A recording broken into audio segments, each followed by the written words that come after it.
નમસ્કાર મિત્રો। એક યુવતી પરણી અને સાસરી આવી। સસરા તો સારા હતા, પણ સાસુને વાત વાતમાં ટોક કરવાની ટેવ હતી। જે છોકરી પરણીને આવેલી એને કોઈ ટકટક કરે એ બિલકુલ પસંદ નહોતું। સાસુની સતત ટકટકથી વહુ થોડા જ મહિનામાં કંટાળી ગઈ। છોકરી થોડા દિવસ એમના પિયરમાં રોકાવા માટે આવી। મમ્મીએ દીકરીનો ચહેરો જોઈને અંદાજ લગાવી જ લીધો હતો કે એમને સાસરિયામાં કંઈક તકલીફ છે, એટલે એમણે દીકરીને એકાંતમાં બોલાવી અને જે હોય એ પેટ છૂટી વાત કરવા માટે કહ્યું। દીકરીએ બધી જ વાત કરી અને પછી કહ્યું, મમ્મી, મને તો ઘણીવાર એવું થાય છે કે મારી સાસુને મારી નાખું, નહીંતર હું મરી જઈશ। મમ્મીએ દીકરીને સમજાવતા કહ્યું, બેટા, જો તું આવું કરીશ તો તારે જિંદગી જેલમાં વિતાવવાનો વારો આવશે। હું તને એક એવો ઉપાય બતાવું કે તારી સાસુ મરી જાય અને તારા ઉપર કોઈ આક્ષેપ પણ ન કરે। છોકરીએ કહ્યું, મમ્મી, મને જલ્દી એ ઉપાય જણાવને। મમ્મીએ દીકરીને હળવા અવાજે કહ્યું, હું તને એક દવા આપીશ। એ ધીમું ઝેર છે।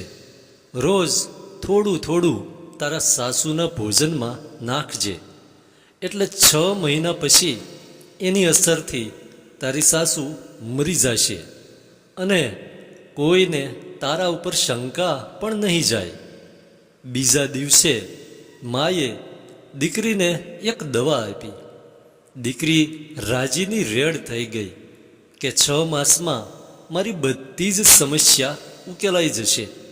દીકરી સાસરે જવા માટે વિદાય થઈ ત્યારે માએ એને કહ્યું, બેટા, તારે એક ખાસ બાબતનું ધ્યાન રાખવાનું છે કે આ 6 માસ દરમિયાન તું એક આદર્શ વહુ બનીને રહેજે।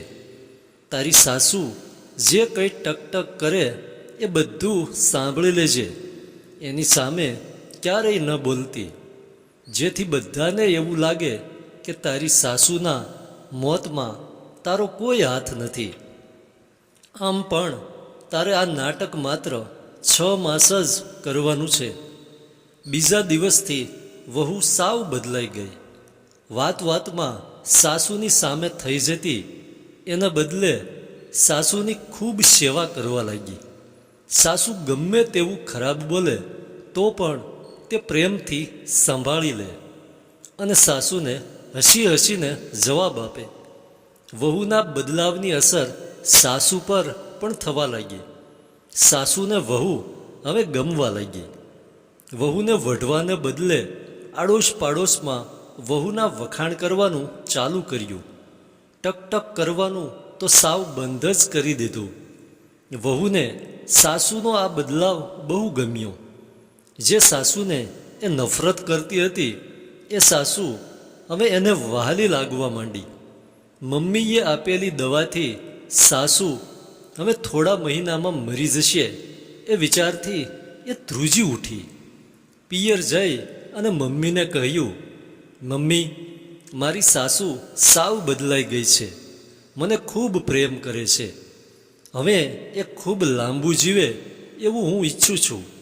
મને કોઈ એવી દવા બતાવ જે આ ઝેરને બિન અસરકારક કરી દે।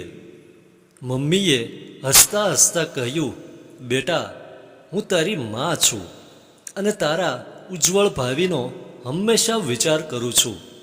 મેં તને ઝેરી દવા આપી જ નહોતી, એ તો માત્ર શક્તિવર્ધક પાવડર હતો। મને ખબર જ હતી કે જો તું તારી જાતને બદલીશ તો તારી સાસુ પણ આપોઆપ બદલાઈ જશે। મિત્રો, આપણે કોઈને બદલવા માંગતા હોઈએ તો સૌપ્રથમ આપણે પોતે બદલવું પડે। બીજા લોકો તમારી મરજી મુજબ જીવે એવું તમે ઈચ્છતા હોય તો તમારે પ્રથમ બીજાની મરજી મુજબ જીવતા શીખવું પડે। ધન્યવાદ।